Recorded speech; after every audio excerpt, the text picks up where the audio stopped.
Hi, Constance, Libby, Claire, Lee. Super, lovely. Okay, I'm going to just go through just what I've been doing so far. So I'm looking at the still life here, which Laura's focused on the camera, and I've already spilt paint on my cloth. But I've set a background behind it because we've been looking at Bonnard and his interest in Japanese prints and the idea of Japanism anyway through that period. And I thought it'd be quite interesting to do something like set it against a background like some of the prints, and maybe because we've been thinking about a lot about color, actually have something with very little color in it, and look at something like this against black, and then maybe some color in the vase here.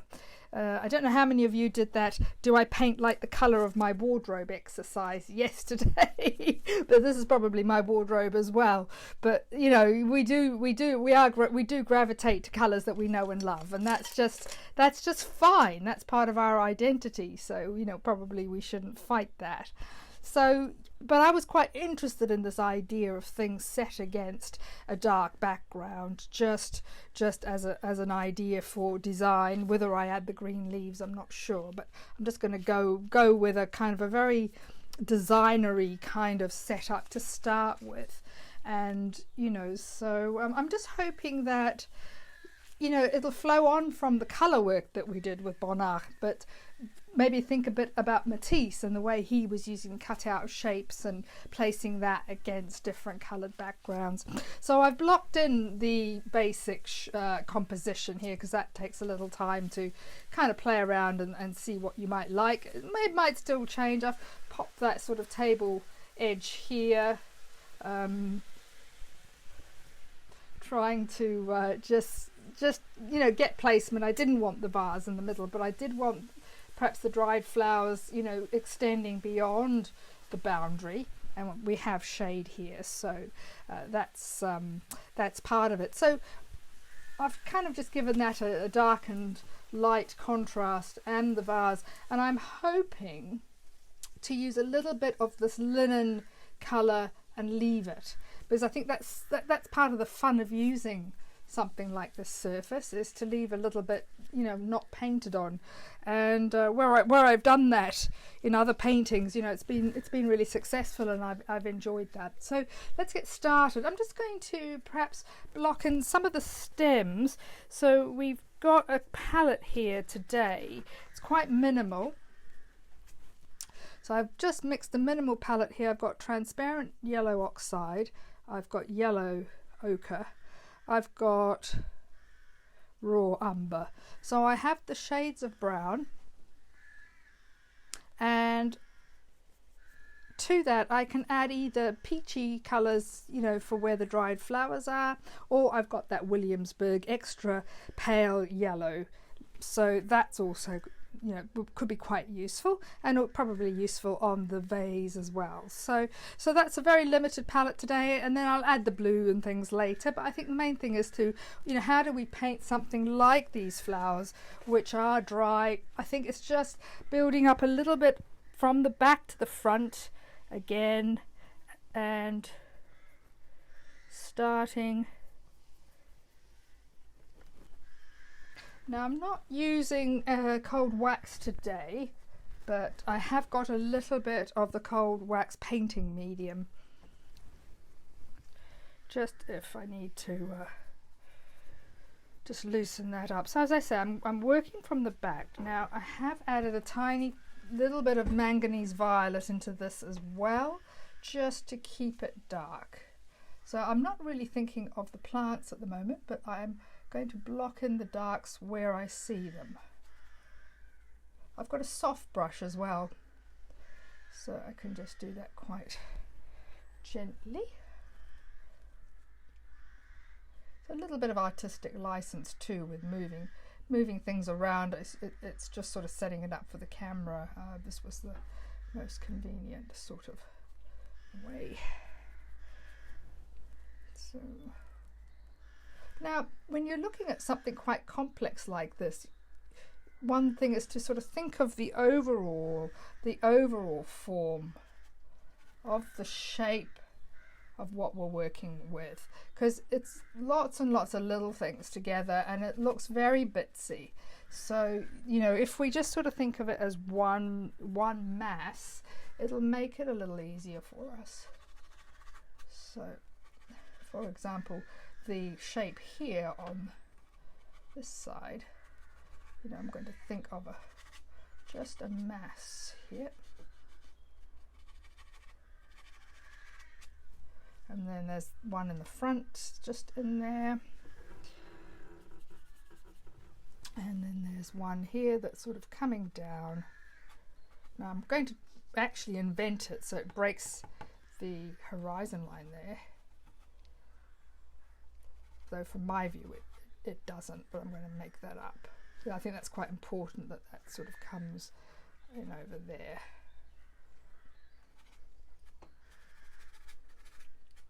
So as I say, just block that mass in where you see dark.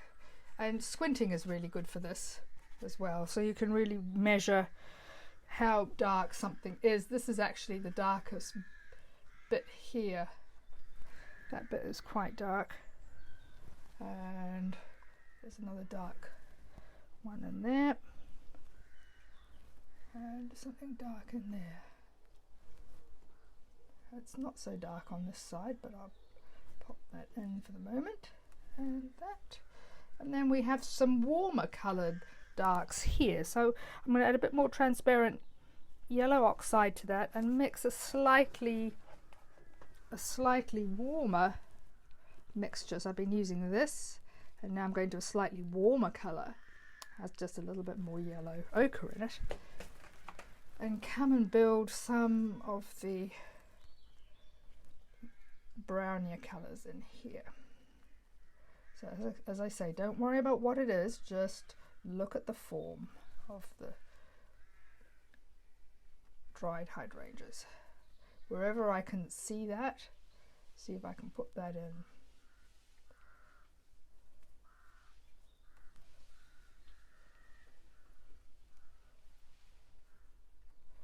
And what I find about this too is, you know, what things can your eye find to make your job easier? You know, which of the petals, the dried petals, really stand out to you. So find a few key petals. Laura might just swing the camera around a minute. So I can't look at the whole thing, but I can look at one or two that really speak. So that one has a very defined edge, so it's a useful one to look at. That one you can hardly tell what it is, so it's not good really to make that your main character, because he's a sideshow. But that's a big form. Here's another interesting form here. So he has a sharp edge that's catching the light, and that's an easier one to focus on. So I find a few of these little parts that I can focus on, and then I leave the others to be more abstracted. It's like a theatre. It's like going to the theatre. You know, you've got your main characters and you've got the side characters. Now you do need the side characters. You do need bystander number 1 and bystander number 2. My daughter's laughing because she's always a bystander. But you do need those characters in a play. It adds to the story. And we need these characters in our paintings. But you won't want to let that take over the main show. And that one is lighter. I'm keeping that more of the ground in that one. But behind it, there's a few. So I might be able to come in here and negatively paint some of that shape in.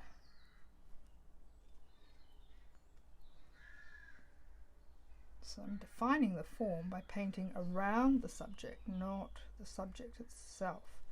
And you'll find that that will kind of bring it to life a little. Now the shape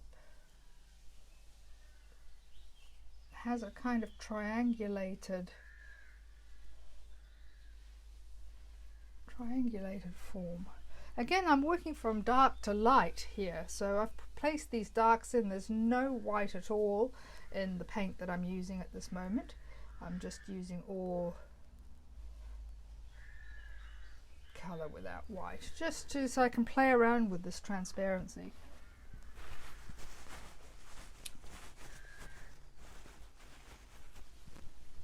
In the shadow, let's just the shadow could be something a little warmer in here.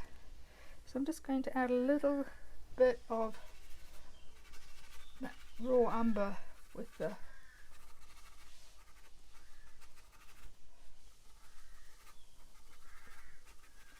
could also actually have a little bit of ultramarine blue in there, would also look quite nice. So I'm going to do that. Again, I don't normally put blue on this palette because any blue mixed with these yellows and browns will make green, and I don't really want green, but it'd be nice to block in a bit of that shadow while we're here.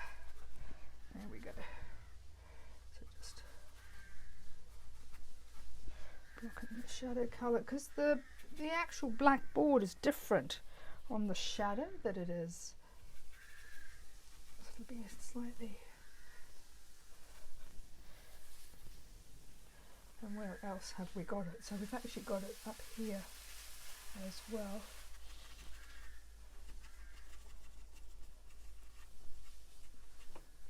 Our roses have just come out, so that's very exciting for us. We've been waiting a long time for that, but we haven't had rain for a while, so which is strange. But yeah, we do need a bit of rain. It's fine if it rains at night. It's not so fun if it rains during the day. There we go. We've blocked in some of the shadow. Some of the shadow colour is pushing down now on the flowers there. And I might add that in here because this is acrylic underneath again, which I find very useful for blocking in.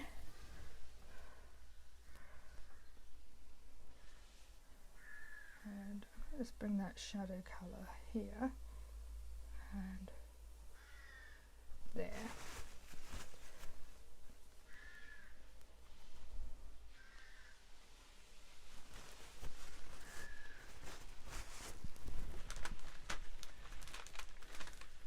Put that on. And then just wipe it off.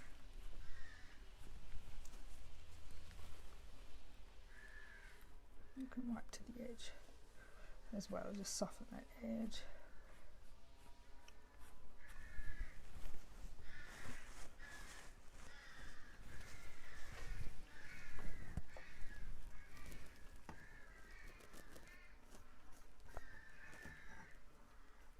Just use the straight edge there to help me a little bit.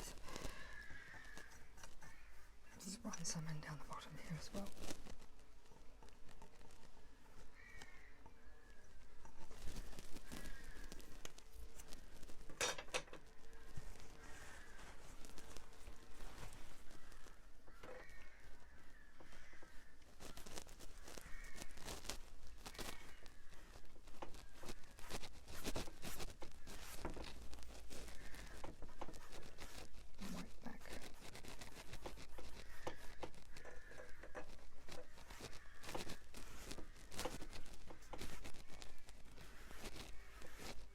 Lovely being able to wipe back into things.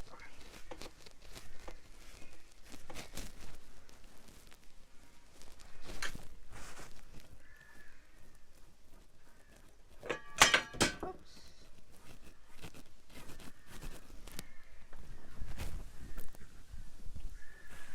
Okay, lovely. Now let's start mixing up the colours for the flowers. I'm going to leave the stems for the moment because this is the Posca pen, and the colour wise is working quite well for me at the moment. I'm going to stay with this flat, I've got a sort of a square edged flat brush there. I'm going to stay with that for these petals because it kind of makes the form quite easy. There's sort of all little triangle shapes. So I'm going to get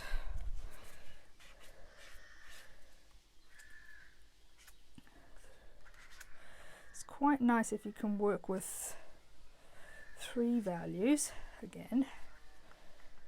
I'll mix them up and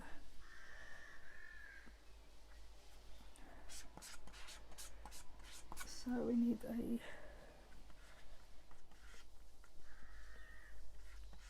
a warm, dark,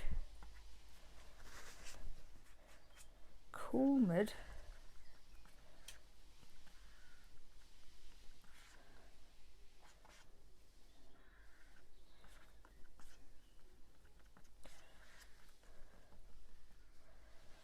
and a warm light.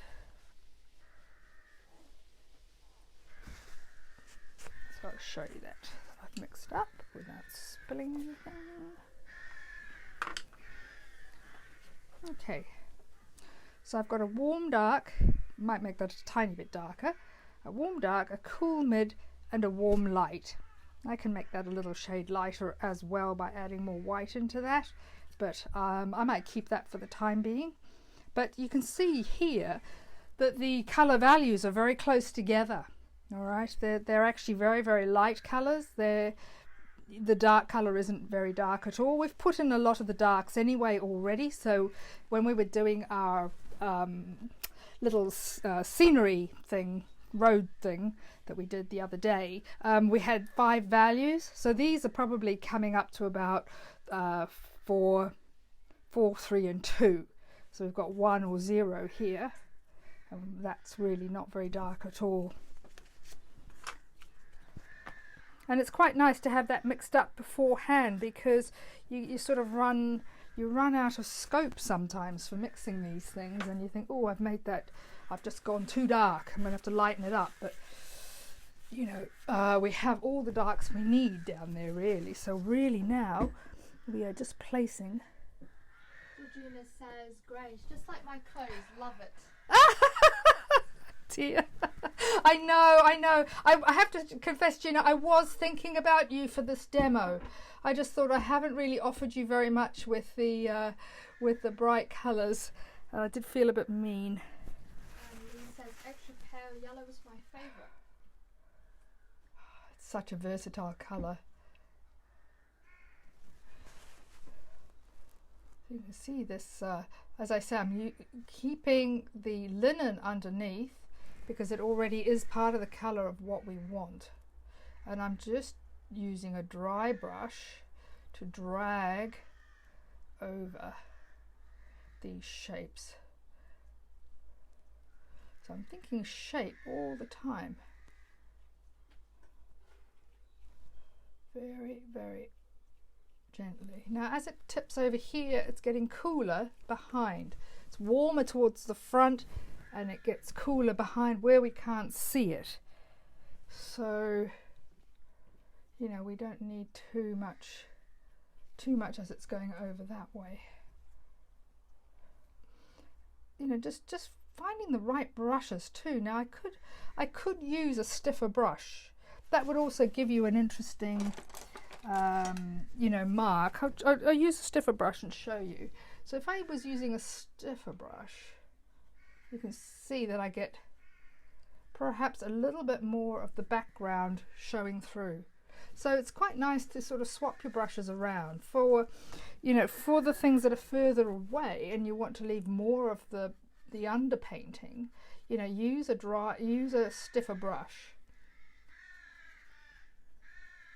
because that will help keep a lot of that airiness behind. Does that make sense? I don't know, what kind of brushes do you guys use? Or do you have any favourite brushes that you use all the time?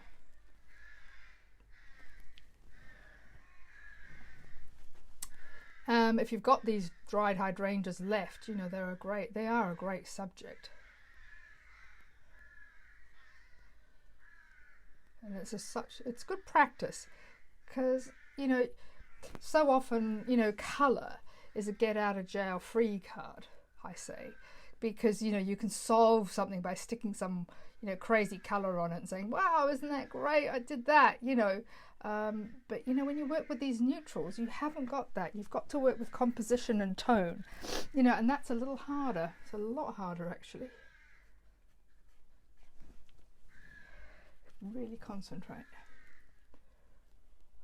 So I'm looking for the darkest areas and where I can see the and again, think of the shape of the petal, the dried leaf, and paint in a way that kind of reflects the shape of that. It is lovely because this ground is already the colour that I need.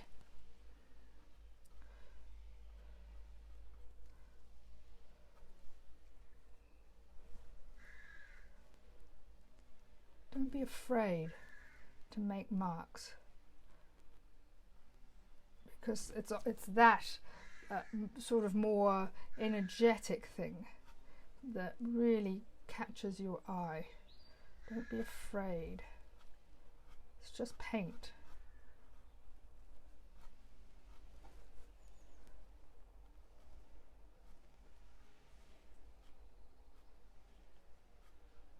Just paint. It's not paper today, but sometimes it's just paper, and that's nice too. Any questions, Laura? I haven't got any questions. Oh, no questions today? What's happened?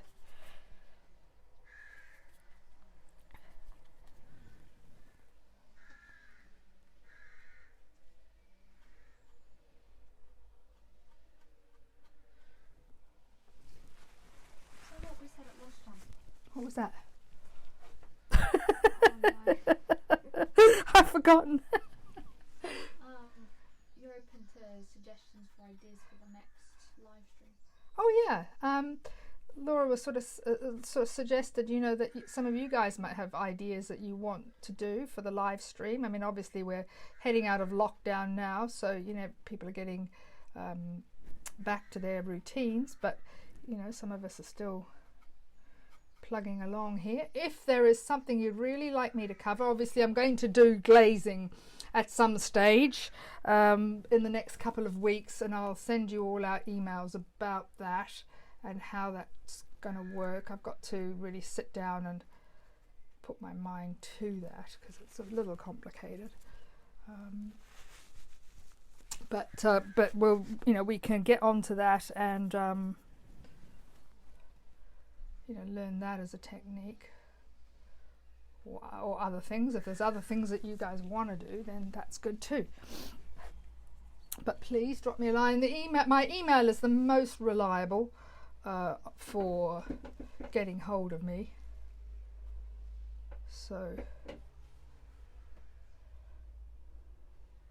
I find Facebook Messenger, unfortunately, things just get lost. And I'm just going to put your email in the chat so if people want to email you. okay, What email should they send to? the iCloud one.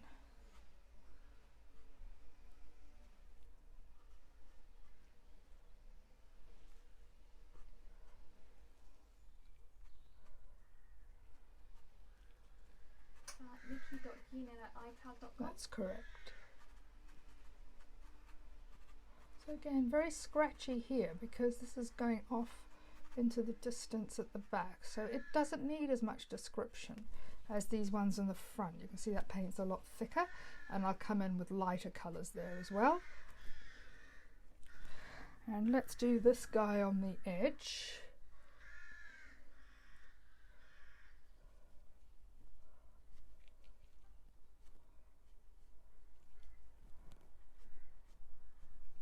Now the way I've got the light here, this is really catching the light, so I'm going to do that in much thicker paint. So the lighter the paint, generally speaking, the thicker the paint.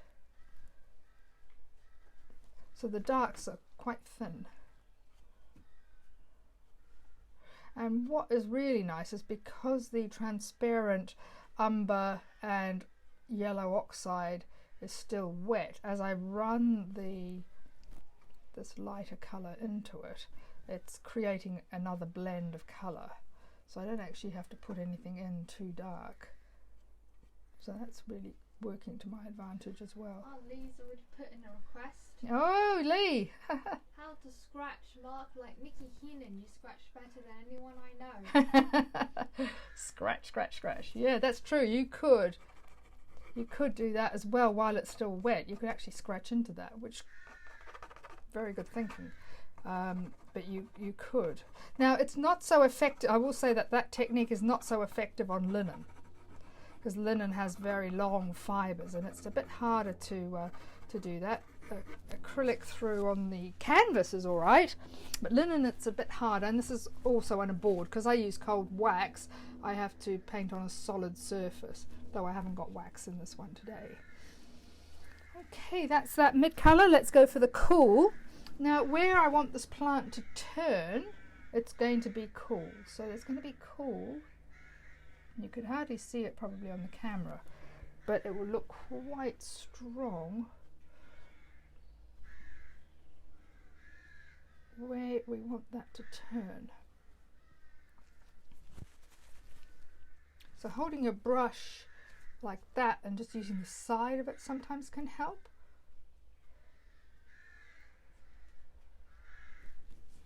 And if it gets too heavy, you just get your palette knife and you can just scrape it off. In fact, that's often what I do at some stage here.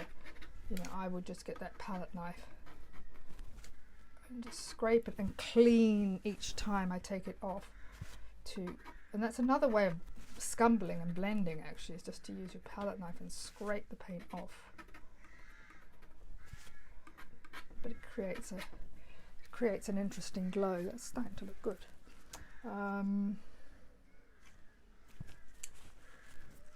Let's put some blue into this one here that's catching the light. So over the top of that, I'm going to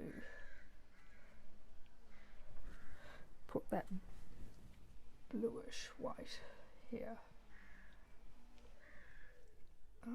Then come in with the palette knife and scrape it off.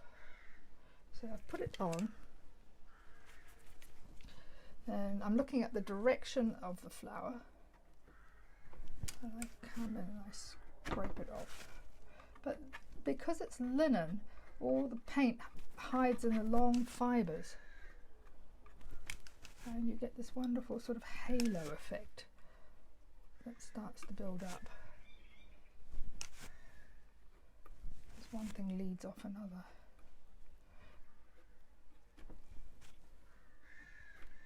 Hope you can see that on the camera.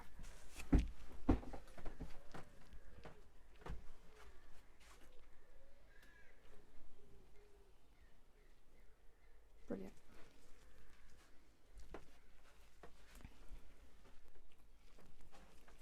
Now this one here actually is a little more subdued. It has less.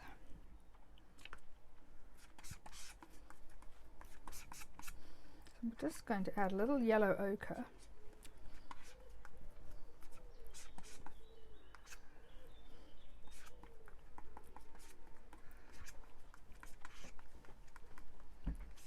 Because it's in the front, I can't make it too obscure.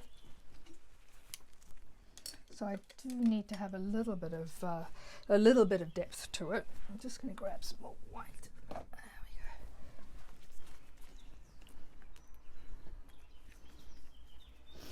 What I do at the end of the session with all the leftover paint is I usually prime some boards rather than leaving it, because those colours are often quite useful. So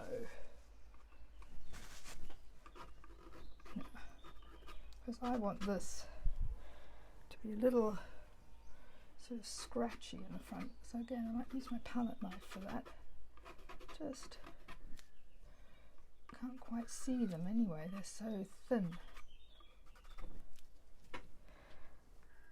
Okay,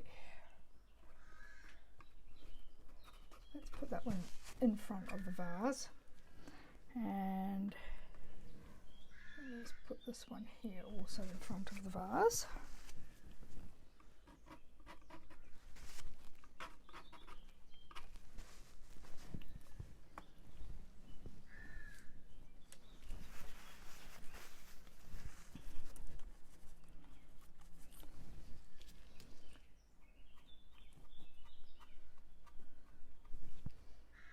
unbelievable space, you know, with flowers is quite fun to do, you know, just getting them to move in different directions. I love the way that this is so grainy, these hydrangeas.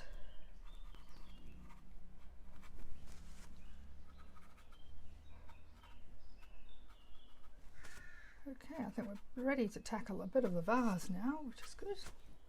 And then come back and look at it again. As I say, I don't want to lose too much of the form. This is the Williamsburg Extra Yellow Pale. You see, when I add that into the places of the light now over the cool, it really sits out over that.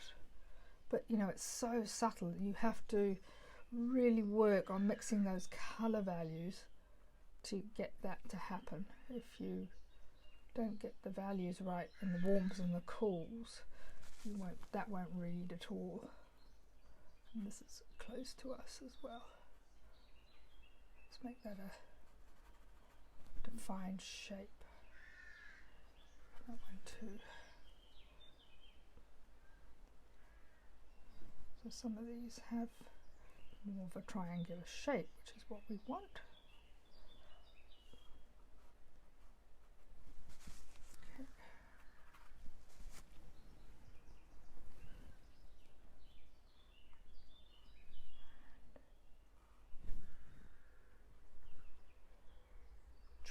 Sorry, it's like watching paint dry. That.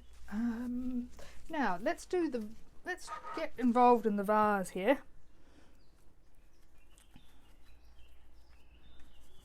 And we're not going to drastically change our colour palette just because, you know, we've decided to paint something that looks like a colour. So, you know, I'm going to block that in here in that grey because it's quite nice to not jump around colour-wise. So I'm putting a cool white down here.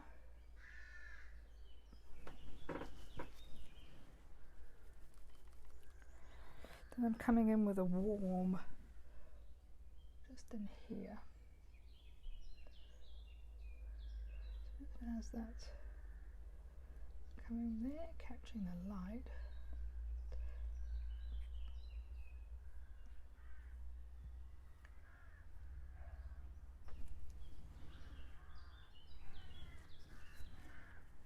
Another cool bit here.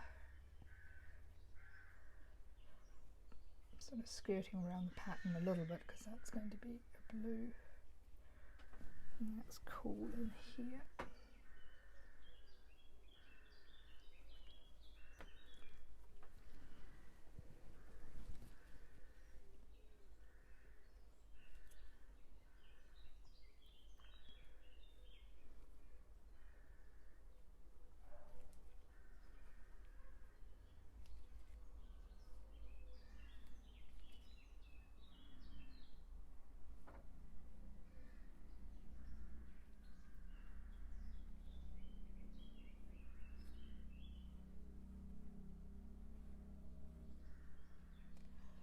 Very strange shape, this vase. It's got sort of a hexagonal type structure to it.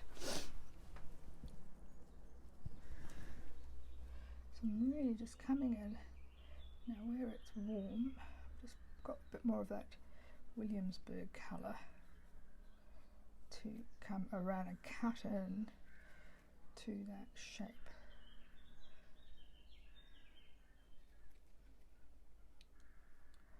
So I'm being guided a little bit by my drawing here.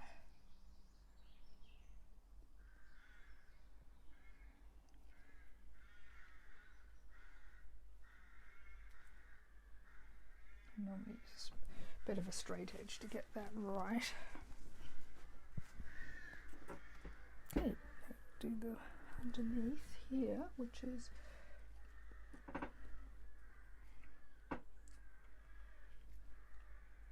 So though it's cream, I still have to think about the shade and the light.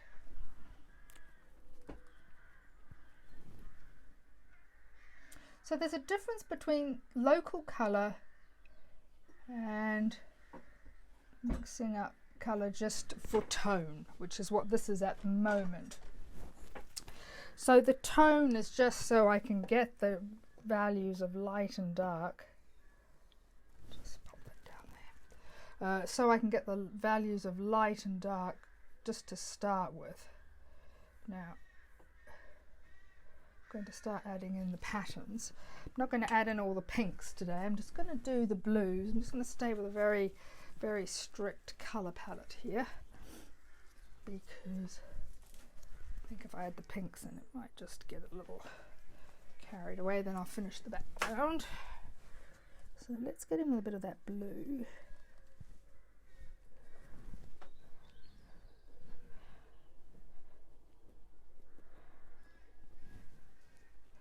And pop that flower in so you can see it.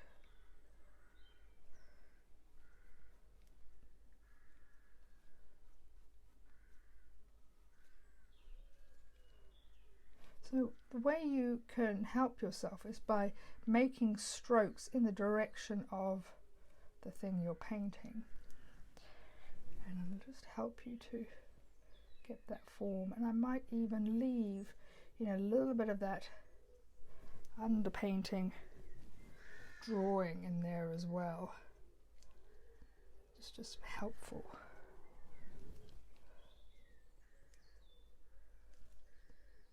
Does anybody know the name of this pattern on this jar? Anybody know who makes this?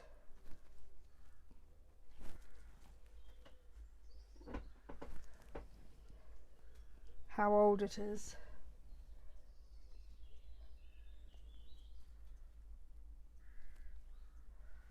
Where it was made?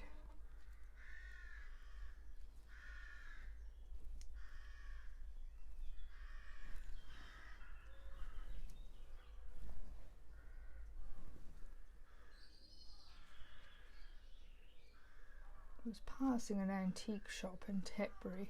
Is it Mason's? Asked Libby. Oh, well done. It is indeed. I was passing an antique shop in Tetbury, and I just went past this shop, and oh, it was so funny. I just saw this in the window. I thought, I have to have it. I have to have it. And yeah, so it was just one of those things. For those of you like me who don't understand antiques, explain how you know it's a Mason.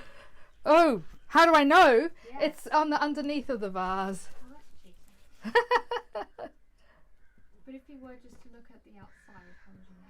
This is a very traditional pattern.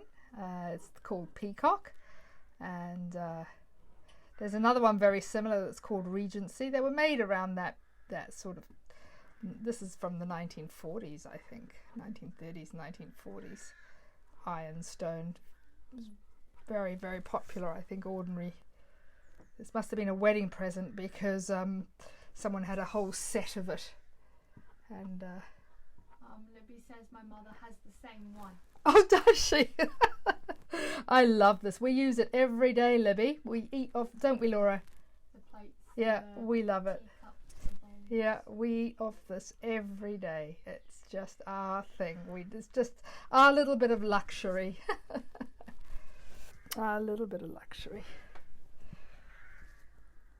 So I'm just using the squeegee actually for this, because I've just found that, you know, if you just want to soften the pattern on the vase, you know, it's just a bit easier. I haven't worried about the handle. I've just done the basic round of the pot. But see, I find this really quite useful. If you want to make a plane, you can do that with the squeegee. And I quite like it when it sort of gets a bit messed up. It looks a bit freer, like a painting. And so I just work backwards and forwards with the colour. I'll fix up the drawing as well. Now, a good way to sort of fix up the drawing is to turn it upside down. And you can see straight away where I need to fix the drawing up. So I find this you know, is a much easier way to go around. So I can see, okay, that's not, just make sure I've got my ruler straight as well. So just make sure that's parallel there. And this will tell you how to get that right.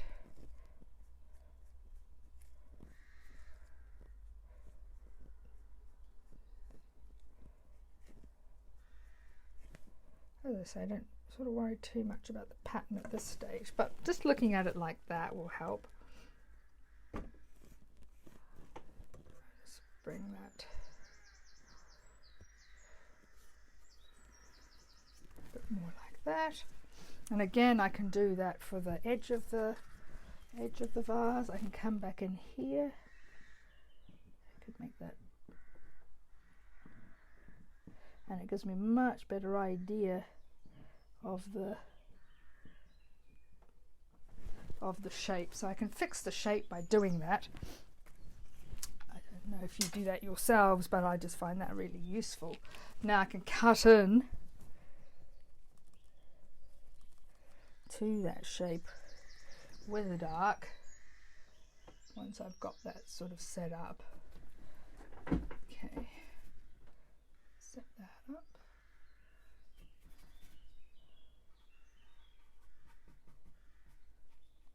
And reinforce that edge like so.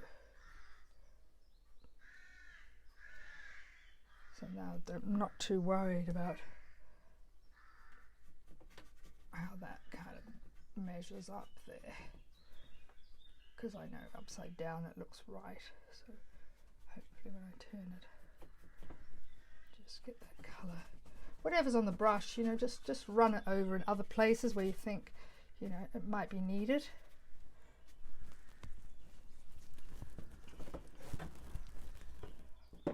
And we've fixed that up now, so you know that's just a good way to just sort out that. Now there is a bit of shade in here, or reflection I should say, of the vase down here. So let's pop that in as well. And you know, we can do that cutting in bit as well. Just cut in there to give you the form of this hexagonal.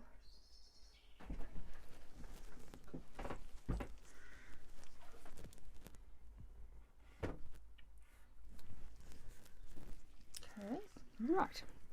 And I'm going to get a bigger brush.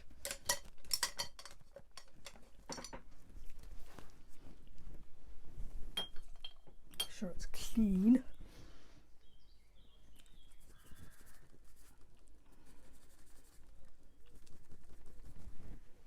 And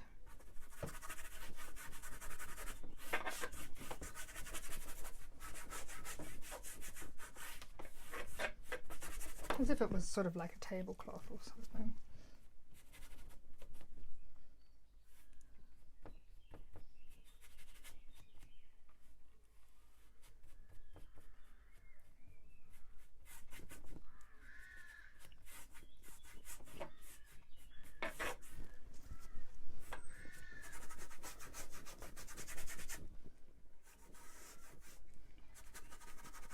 So there's the shadow there, so we don't want to kind of get rid of all of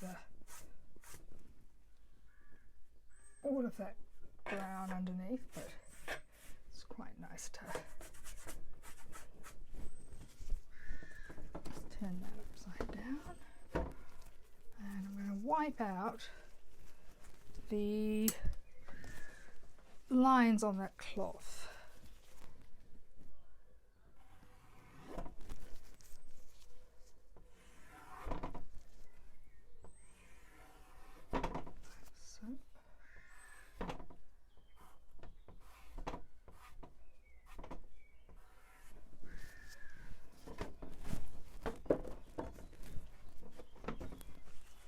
a first pass. This is only a 45-minute job. Could keep going for another couple of hours, but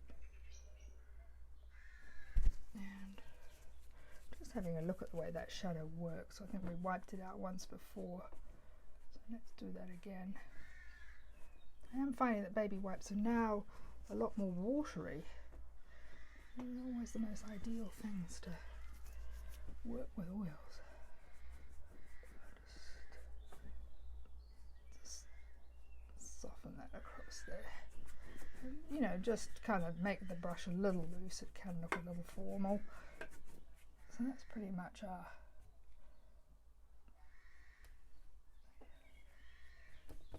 Now 3:45. Great, we're just going to scumble a bit more into the background.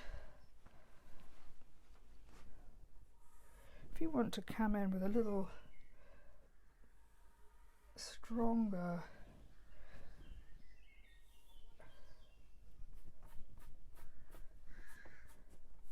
colour next to the shadow, that can also help as well. Just makes the shadow a little more pronounced.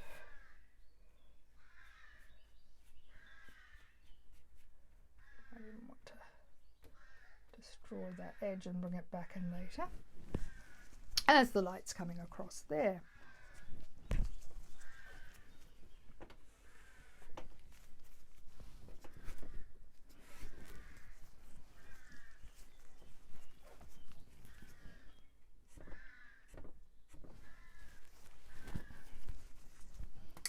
Now, just going to get some black.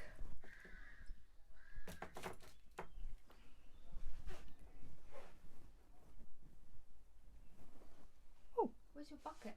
Is it on your bucket? that's the acrylic. Did I put the black out? No, only. Okay. Can I have my blue container, please?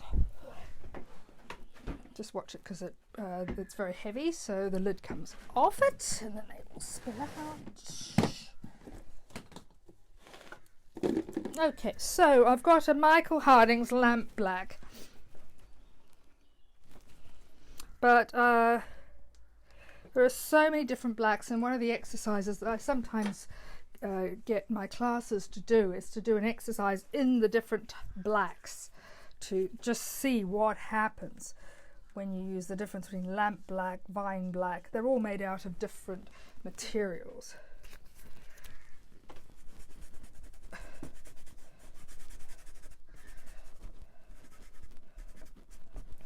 So I'm adding black because I want an intensity of colour on this, which I'll leave to dry. I can then come back in.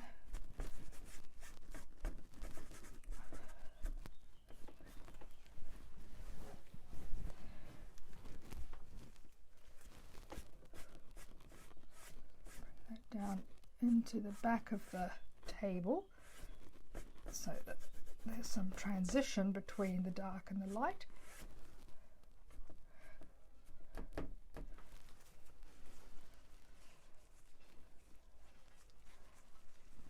And often in this corner here was lighter, so you know I can and our lighting is doing that as well, so you might just get that and lighten that corner. Again, as I say, I do like 4 corners that are different, and so if I lighten that corner, you know, I might darken this corner here. Okay, that's it for today. Thank you very much. Hope that's been something a bit different. Looks a bit more like your wardrobe rather than my wardrobe. I'll show you there so you can get up close. That really is just literally half an hour's work. It is pretty amazing what you can do if you mix your colour values, as we did for the hydrangeas. And I'll work a bit more on that pot, get some details in, but I've kind of blocked it in as I want. So have a lovely day, and I will see you tomorrow at 3 p.m. GMT on Nikki Heenan Artist. Bye for now.